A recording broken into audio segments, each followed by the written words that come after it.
రాజన్న సిరిసిల్ల జిల్లా ముస్తాబాద్ మండలం మద్దికుంట గ్రామ శివారులో ఈత తాటి చెట్లకు నిప్పు పెట్టారు దుండగులు. దాదాపు 80 చెట్లు పూర్తిగా కాలిపోయాయి. ఈత వనం దగ్ధం కావడంతో పోలీసులకు సమాచారం ఇచ్చారు గౌడన్నలు. ఘటనా స్థలానికి ఫైర్ సిబ్బంది చేరుకుని మంటలను అదుపు చేశారు. దుండగులు ఈత తాటి చెట్లకు నిప్పు పెట్టడంతో భారీ నష్టం జరిగిందంటున్నారు గౌడ కులస్తులు.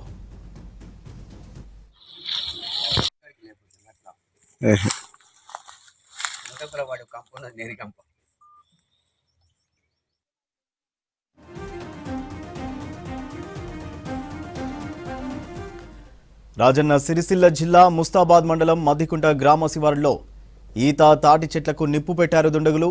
దాదాపు 80 చెట్లు పూర్తిగా కాలిపోయాయి. ఈత వనం దగ్ధం కావడంతో పోలీసులకు సమాచారం ఇచ్చారు గౌడన్నలు. ఘటనా స్థలానికి ఫైర్ సిబ్బంది చేరుకుని మంటలను అదుపు చేశారు. దుండగులు ఈత తాటి చెట్లకు నిప్పు పెట్టడంతో భారీ నష్టం జరిగిందన్నారు గౌడ కులస్తులు.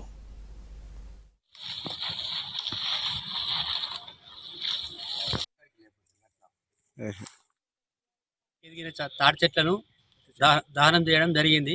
దహనం చేస్తున్న సమయంలో మేము వెళ్ళి ఎందుకు ఇట్టి కాలుస్తున్నావు అని అడిగితే, నా చెట్లు నా ఇష్టం, నా భూములు ఉన్నాయి, మీ దగ్గర ఏమైనా ఆధారాలు ఉంటే తీసుకురండి అని చెప్పి తను చెప్పినా కూడా వినకుండా చెట్ల కాలబెట్టడం జరిగింది. ఇందులో ఈ సంవత్సరం గీస్తున్న చెట్లు కాలిపోయినాయి. మళ్ళీ కొన్ని చెట్లు మేము సగం సగం గీసుకోవడానికి సాఫ్ చేసుకుంటున్న చెట్లను కూడా తగలబెట్టిండు. దాదాపుగా ఒక 70-80 చెట్ల దాకా కాలిపోవడం జరిగింది. తను పరిష్కారం ఏమని అడిగితే, నా ఇష్టం ఈ రోజు నన్ను అడగడానికి అని చెప్పేసి మాకే సంఘానికి వ్యతిరేకంగా ఆయన దుర్భాషలు ఆడి, ఇక మేము దగ్గరలో ఒకరిద్దరేమో ఉన్నాము. ఆయన వచ్చిన సమయంలో మా అందరం ఎవరి పని మీద వాళ్ళమే ఉన్నాం. బాగానే చెట్లు కాలిపోవడం జరిగింది.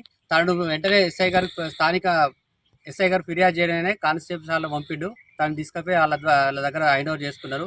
ఎల్లడిపేట సిఐ గారికి కూడా ఇన్ఫర్మేషన్ ఇవ్వడం జరిగింది.